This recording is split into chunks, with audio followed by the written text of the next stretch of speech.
सोने की घाटी पार्ट 1 बी। कहानी को लाइक कीजिए और चैनल को सब्सक्राइब करना न भूलिए। महाराज, हम तो केवल महाज्ञानी हैं, पर आप तो महामहाज्ञानी हैं। मंत्री मार्तांड बोला। जयराज के दादा शिवराज ने उस किले के निर्माण में शिल्पी की हैसियत से अपना सहयोग दिया था। वही उस समय का प्रमुख वास्तुकला विशेषज्ञ था।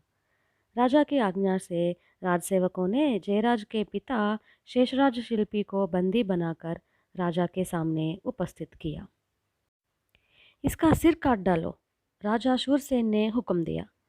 तब विश्वेश्वर नाम के एक महाज्ञानी ने विनयपूर्वक निवेदन किया, महाराज, इतने विशाल किले के मुखद्वार के धराशायी होने के बदले में इस आदमी का छोटा सा सिर काटना सही दंड नहीं कहलाएगा। विश्वेश्वर के मन में शेषराज शिल्पी के लिए आदर का भाव था। तब क्या करना चाहिए? तुम्हारी क्या सलाह है? राजा शूरसेन ने पूछा। महाराज, इस आदमी को 1000 वर्ष के कारावास का दंड दीजिए, विश्वेश्वर ने कहा। वाह वाह, 1000 वर्ष का दंड, यह तो अद्भुत है, राजा ने तालियां बजाकर कहा। इस प्रकार शेषराज कारागार में डाला दिया गया। यह अन्याय देख जयराज व्याकुल हो उठा। पिता के अलावा उसका अपना कहने वाला और कोई न था।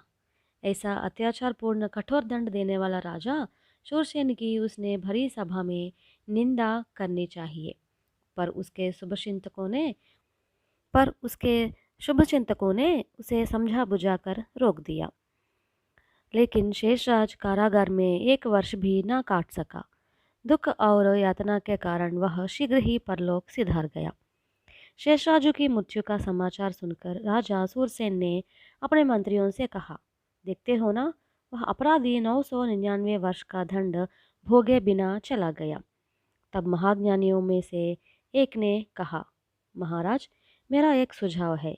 पिता की संपत्ति के लिए यदि पुत्र वारिस बन सकता है, तो वह उसके अधूरे दंड के भुगतना का वारिस क्यों नहीं बन सकता? वाह महाज्ञानी, वाह, तुमने खूब कहा। उस मृत शेषराज के पुत्र को तत्काल पकड़कर कारागार में डाल दिया जाए, राजा ने आदेश दिया। जयराज के पास इस आदेश का समाचार तुरंत पहुंच गया। वह राजसैनिकों के आने से पहले ही जंगल की ओर चला गया। वह एक शिला पर थोड़ी देर के लिए सोया ही था, इतने में उसकी आंखें खुल गई। उसने देखा सामने अद्भुत प्रकाश व्याप्त है। वह चंद्रमा का प्रकाश नहीं था, किसी अन्य चीज का प्रकाश था। उसे एक गुफा दिखाई दी। उस गुफा के अंदर अत्यंत दीप्यमान एक आकृति खड़ी थी। जयराज उठकर खड़ा हो गया। उसने गुफा के समीप जाकर देखा। गुफा के भीतर एक नारी की स्वर्ण प्रतिमा खड़ी है और उसके हाथ में एक स्वर्ण कमल निर्मित किया गया है। उस अद्भुत कलाकृति को देखकर जयराज के आश्चर्य की सीमा न रही। दूसरे ही क्षण जयराज को स्मरण हो आया कि कुछ दिनों पहले ही उसने सोने की घाटी के बारे में एक कथा सुनी थी, जिसमें एक शिल्पी राजा शुद्धोधन और उसके द्वारा निर्मित एक स्वर्ण प्रतिमा का वर्णन आया था। जयराज को विश्वास हो गया कि वह स्वर्ण प्रतिमा अवश्य ही उसी राजा की कलाकृति है। जयराज उस प्रतिमा की ओर देखने लगा। उसे महसूस हुआ कि उसने इसके पूर्व भी उस प्रतिमा को कहीं देखा है, पर वह अपनी इस शंका पर विश्वास नहीं कर सकता। जब से सोने की घाटी पर राजा शैलेश चंद्र और उसके वंशजों का अधिकार हुआ, तब से राज्य में कलाओं के लिए कोई स्थान नहीं रह गया था। यह नया राजा शूरसेन तो अत्यंत मूर्ख और अन्यायी था। जयराज ने आगे बढ़कर प्रतिमा का स्पर्श किया। उस समय बड़े अप्रयत्न रूप से प्रतिमा की उंगली की एक अंगूठी फिसलकर उसकी उंगली में आ गई। जयराज उस अंगूठी को देखकर आश्चर्यचकित हो गया।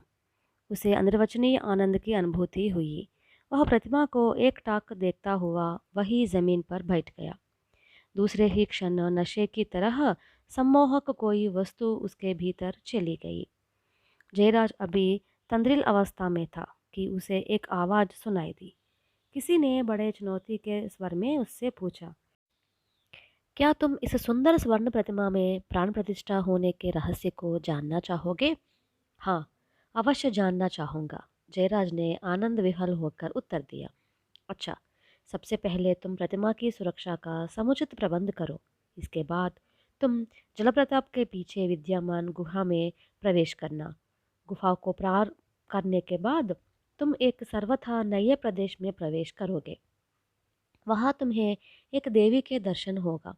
उस देवी से तुम्हें प्राण प्रतिष्ठा के रहस्य का पता चलेगा।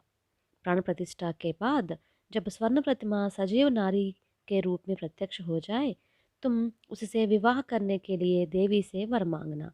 अज्ञात कंठस्वर ने कहा। कहानी और है।